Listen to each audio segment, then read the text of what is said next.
সম্মানিত মুসলিমবৃন্দ, আমরা আল্লাহ তাআলার দরবারে কালিমাতুশ শুকর আদায় করি যে আল্লাহ মহান সুবহানাহু ওয়া তাআলা আমাদেরকে দয়া করে মায়া করে অনুগ্রহ করে তার উপরে আসার তৌফিক দান করলেন।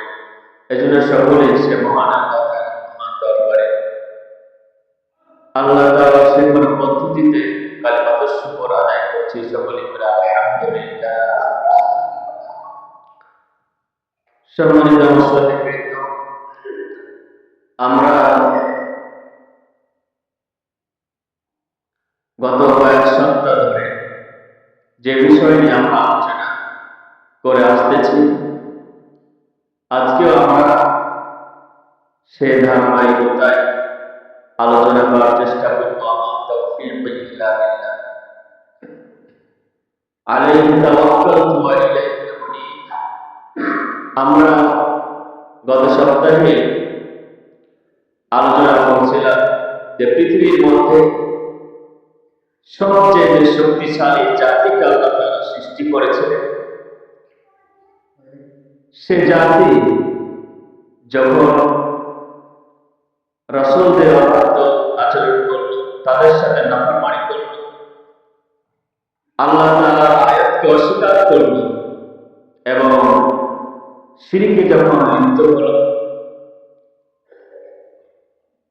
তখন তারা অহংকার আর দম্ভ করে তারা নিজেরাই শাস্তি কামনা করেছে। এই কারণে যে আমাদের চেয়ে এই পৃথিবীতে শক্তিশালী আর কে আছে? আমাদের চেয়ে শক্তিশালী এই পৃথিবীতে আর কেউ নেই। সুতরাং কোন শক্তি আমাদের সাথে পারবে না।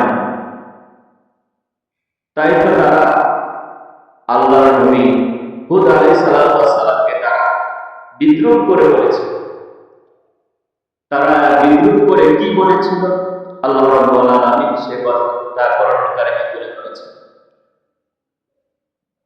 তারা বলেছিল, ক্বালু আজিতানা বিতাফিকানা আমিনা ফাতিনা বিমা তা'ইদুনা ইন কুনতা মিনাস সাদিকিন। হুদ আলাইহিস সালামকে বলেছিল,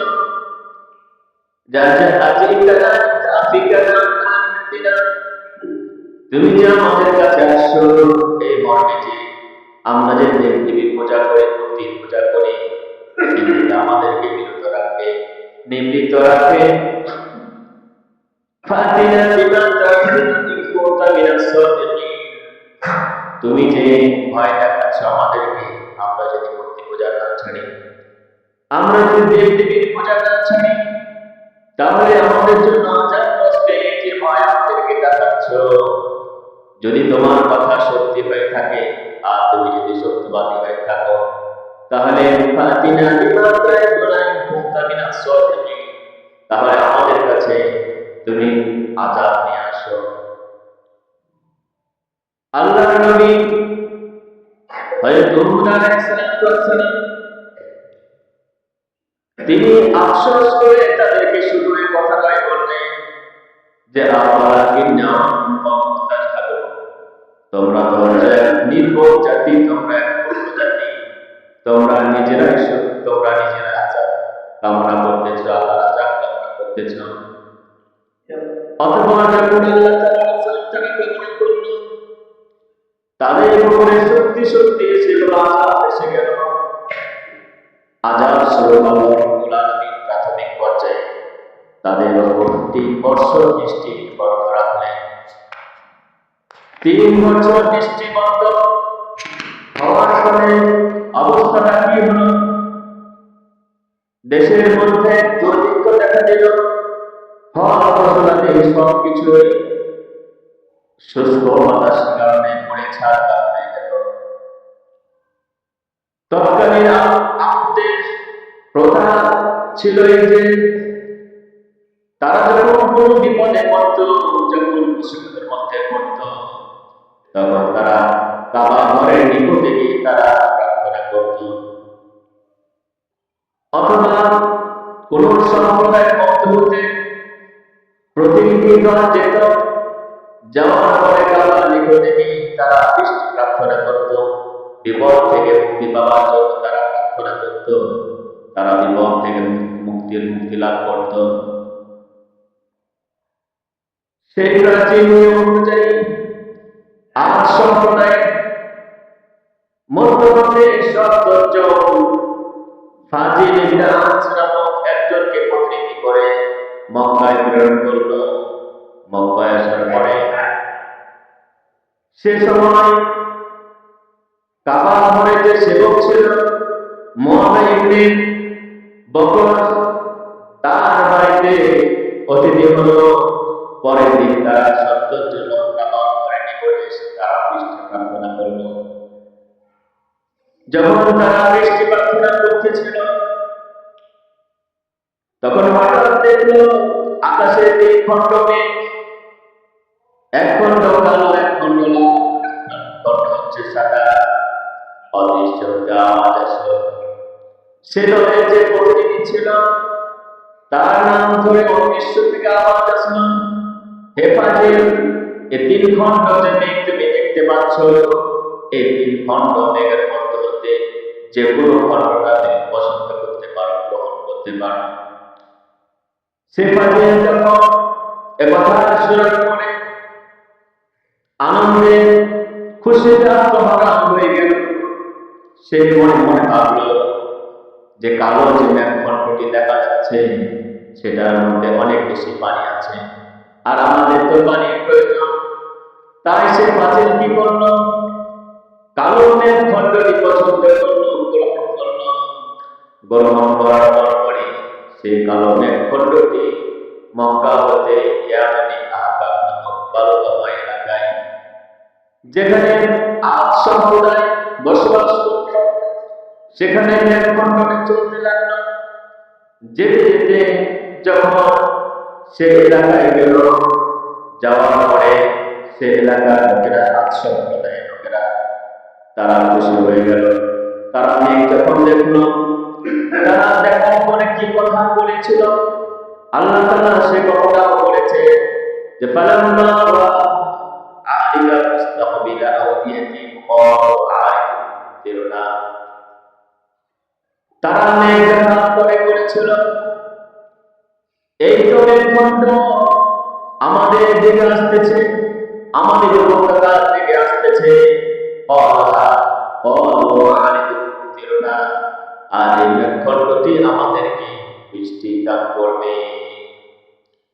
এই কথা যখন তারা বলতেছিল, আনন্দে খুশিতে কথা বলে যখন তারা বলতেছিল, তখন আল্লাহর নবী মুসা আলাইহিস সালাম তাদেরকে বললেন, বাল হুয়া মাস্তাআজালতু বিহি রিহুম ফিহা আযাবুন।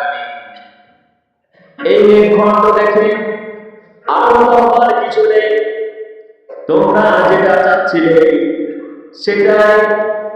এটা রিহুম ফিহা আযাবুন, এই মেঘখণ্ডের মধ্যে রয়েছে প্রবল বাতাস, যা তোমাদের জন্য শাস্তি হয়ে আসতেছে। আযাবুন আলীম, কঠিন যন্ত্রণাদায়ক শাস্তি সেই মেঘখণ্ডের মধ্যে বাতাস হয়ে আসতেছে। সেই মেঘখণ্ডের মধ্যে আদ সম্প্রদায়ের একজন মহিলা সর্বপ্রথম দেখলো যে মেঘখণ্ডের মধ্যে আগুন চমকাছে, আর আগুনের শিখা সে দেখতে পেল।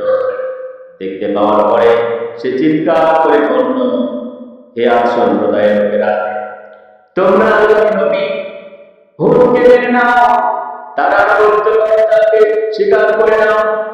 যদি তাকে মেনে না নাও, তাহলে তোমাদের যে ধ্বংস নিশ্চিত, এটার মধ্যে সন্দেহ নেই। আগুনের সংকেত দেওয়ার পরপরই তাদের উপরে প্রবল ঘূর্ণিঝড় শুরু হয়ে গেল। যেই ঘূর্ণিঝড়টা শুরু হয়েছিল সেই ছিল বুধবারের দিন সকালবেলায়, শাওয়াল মাসের 22 তারিখ। সেই মৌসুমটা ছিল শীতকালের শেষের দিকের মৌসুম। সেই মৌসুমের সময় মাসের শেষ বুধবার, শাওয়াল মাসের 22 তারিখ, সেই সময় ঘূর্ণিঝড় শুরু হয়ে গেল সকালবেলায়। আল্লাহ রাব্বুল আলামিন সে কথাটা বলেন, ফাআরসালনা আলাইহিম বিআইয়াতিন নাহসাত, আমি তাদের উপর প্রবল ঘূর্ণিঝড় আমি প্রেরণ করলাম। বিআইয়াতিন নাহসাত, যে দিনগুলি তাদের জন্য অশুভনীয় ছিল, খারাপ দিনগুলির মধ্যে আমি তাদের উপরে প্রবল ঘূর্ণিঝড় আমি প্রেরণ করলাম। সে ঝড়ের মধ্যে ছিল বিকট আওয়াজ, ছিল অত্যন্ত ঠান্ডা, এবং সে বাতাসের মধ্যে কোনো বৃষ্টি ছিল না, কোনো পানি ছিল না, কল্যাণকর কেউ কল্যাণকর ছিল না। আল্লাহ রাব্বুল আলামিন সে বাতাস সম্পর্কে কোরআন কারিমে কয়েকটি আয়াত নাযিল করেছেন। যেমন আল্লাহ রাব্বুল আলামিন সূরা যারিয়াতের মধ্যে বলেন, ওয়াফি আদিন দারসাল আলাইকুমুল হাকামিন, তাদের উপর যে প্রচন্ড প্রবল যে ঘূর্ণিঝড় শুরু হয়েছিল,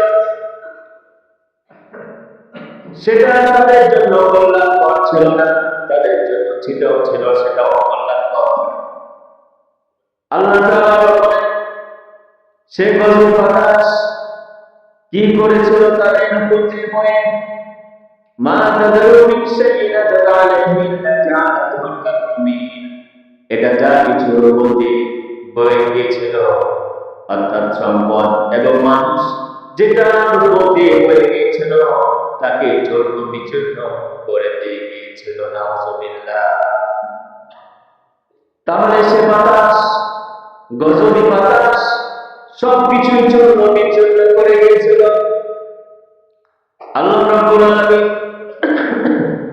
সেই বাতাস সম্পর্কে বলেন, ইন্না আরসালনা আলাইহিম রিহান সারসারা ফি ইয়াউমিন নাহসাতিন ফি নাহসিন মুস্তামির, আমি তাদের উপরে প্রবল বিকট শব্দযুক্ত আওয়াজ আমি প্রেরণ করলাম। তাদের অকল্যাণকর দিনগুলোর মধ্যে সে বাতাস ছিল নিরবিচ্ছিন্ন, কোনো থামাথামি ছিল না। আমাদের কাছে যখন বাতাস আসে, আমরা বাতাস দেখতে পাই, কিছুক্ষণ হয় আবার থেমে যায়, আবার কিছুক্ষণ হয় আবার থেমে যায়, এক পর্যায়ে চলে যায়। কিন্তু সে বাতাস ছিল, সেই গজব বাতাস ছিল নিরবিচ্ছিন্ন ভাবে। আল্লাহ রাব্বুল আলামিন সে বাতাস সম্পর্কে আরো বলেন, ওয়া আম্মা আদু ফাউলিকু বিরিহিন সারসারিন আতিয়া, আমি আদ সম্প্রদায়ের লোকদেরকে বিকট শব্দ প্রচন্ড বাতাসের মাধ্যমে আমি তাদেরকে ধ্বংস করে দিয়েছিলাম, শেষ করে দিয়েছিলাম, শক্তিশালী বাতাসের মাধ্যমে।